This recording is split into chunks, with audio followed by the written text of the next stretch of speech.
3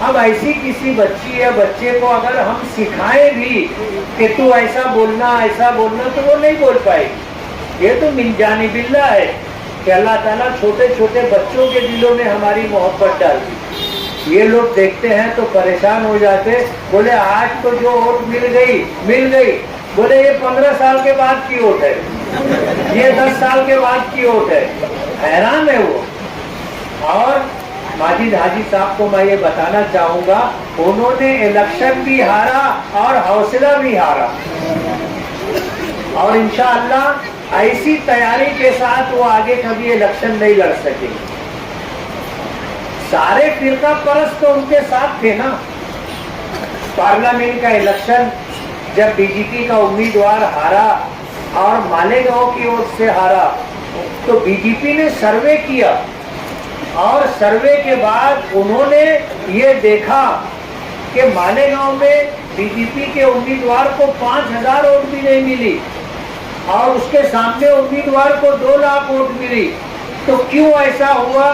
انہوں نے مجھے ٹارگٹ کر لیا تھا کہ یہ سیٹ گرانی ہے, اور اس کے لیے انہوں نے ٹیم بھی بھیجی اور بلو پریڈ بھی بھیجا اور فنڈنگ بھی کی, سب کچھ کیا.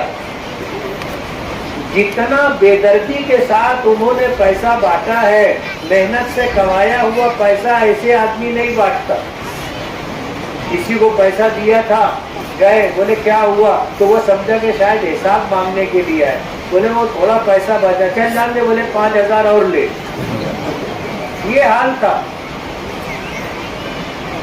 ایسے حالات میں اگر اللہ نے ہمیں جیت عطا کی ہے تو میں سب سے پہلے اللہ رب العالمین کا شکر گزار کہ فیصلہ تو آسمانوں پر ہوتا ہے, اور جب فیصلہ آسمانوں پر ہو جاتا ہے تو پھر زمین پر اللہ کا فیصلہ آتا ہے اور اللہ اسباب بنا دیتا ہے.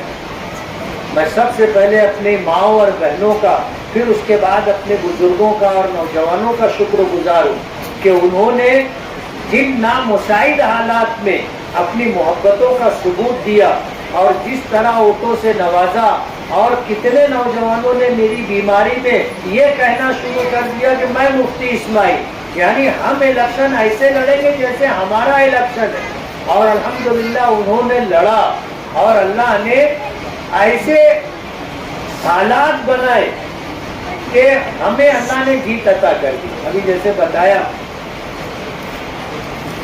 کہ بار بار ری کاؤنٹنگ سب انلیگل تھی, لیکن ہم نے اجازت دے دی کہ ٹھیک ہے آپ کرو.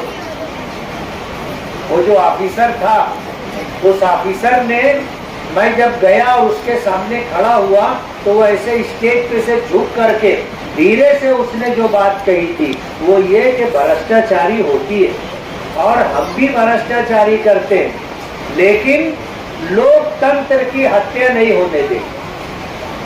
اور آپ یقین ہم پر بھروسہ رکھو, وشواس کرو, نہ پیٹی بدلے گی نہ فگر بدلے گا, جو ہے وہی رہے گا. آپ صرف کو NOC دے دو. میں نے کہا ٹھیک ہے آپ ری کاؤنٹنگ کروا دو. تو 1-2 پیٹی کی نہیں, 66-68 پیٹیوں کی انہوں نے ری کاؤنٹنگ کرائی.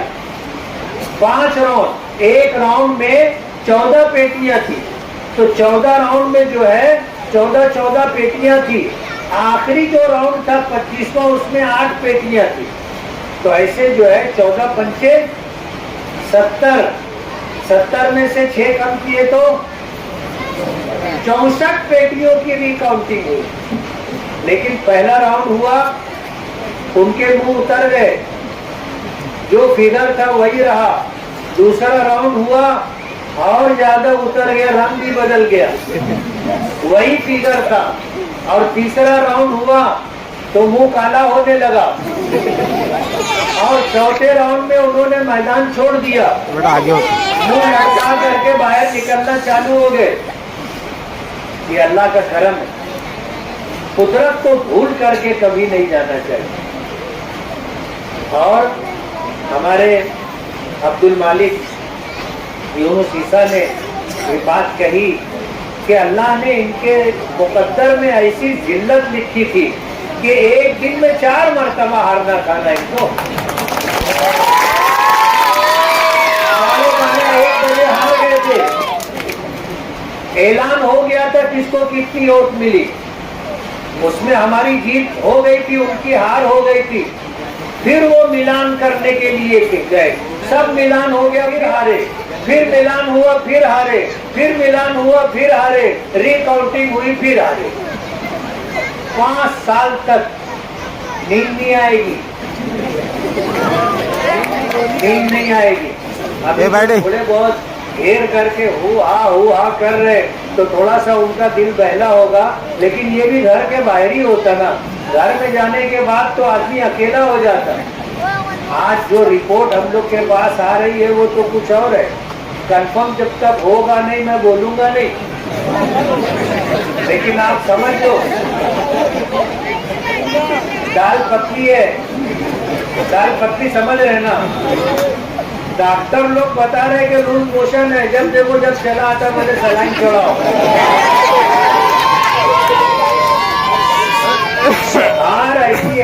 ہار ایسی ہے کہ برداشت نہیں ہوتی، برداشت نہیں ہوتی. 5 سال یہ ادھر گھومتے رہے گا کہ سلا کیسے ہار گئے 162. یہ کر لیتا تو اچھا تھا، وہ کر لیتا تو اچھا تھا، وہ کر لیتا تو اچھا تھا، یہی سوچتا رہے گا 5 سال تک. اور اللہ نے ایسی ہمیں جیت عطا کی ہے کہ ہارنے والے ہارے اور حوصلہ اور ہمت بھی ہار گئے انشاءاللہ. میں آپ سبھی لوگوں کا بہت بہت شکر گزار ہوں کہ اس خوشی میں آپ لوگوں نے استقبال کے ساتھ خوشیاں اور بڑھانے کا موقع عطا کیا. اللہ آپ لوگوں کو جزائے خیر دے. اللہ رب العالمین سے دعا کرے. صرف جیت ہی ہمارا مقصد نہیں، ہم نے سیاست میں قدم رکھا تھا تو اس شہر کی تعمیر و ترقی کے لیے اور اس شہر کے لوگوں کو ہر اعتبار سے ترقی ملے، روزگار ملے، بچوں کو اعلیٰ تعلیم ملے اور مالیگاؤں شہر کے اندر تعلیم کا نظم ہو، روزگار کا نظم ہو. ہم ایک پروگرام لے کر کے چل رہے ہیں. صرف جیت ہمارا مقصد نہیں ہے، جیت تو الحمدللہ مل گئی. اب 5 سال میں اللہ ہم سے کام لے لے اور کاموں کو اللہ آسان کر دے.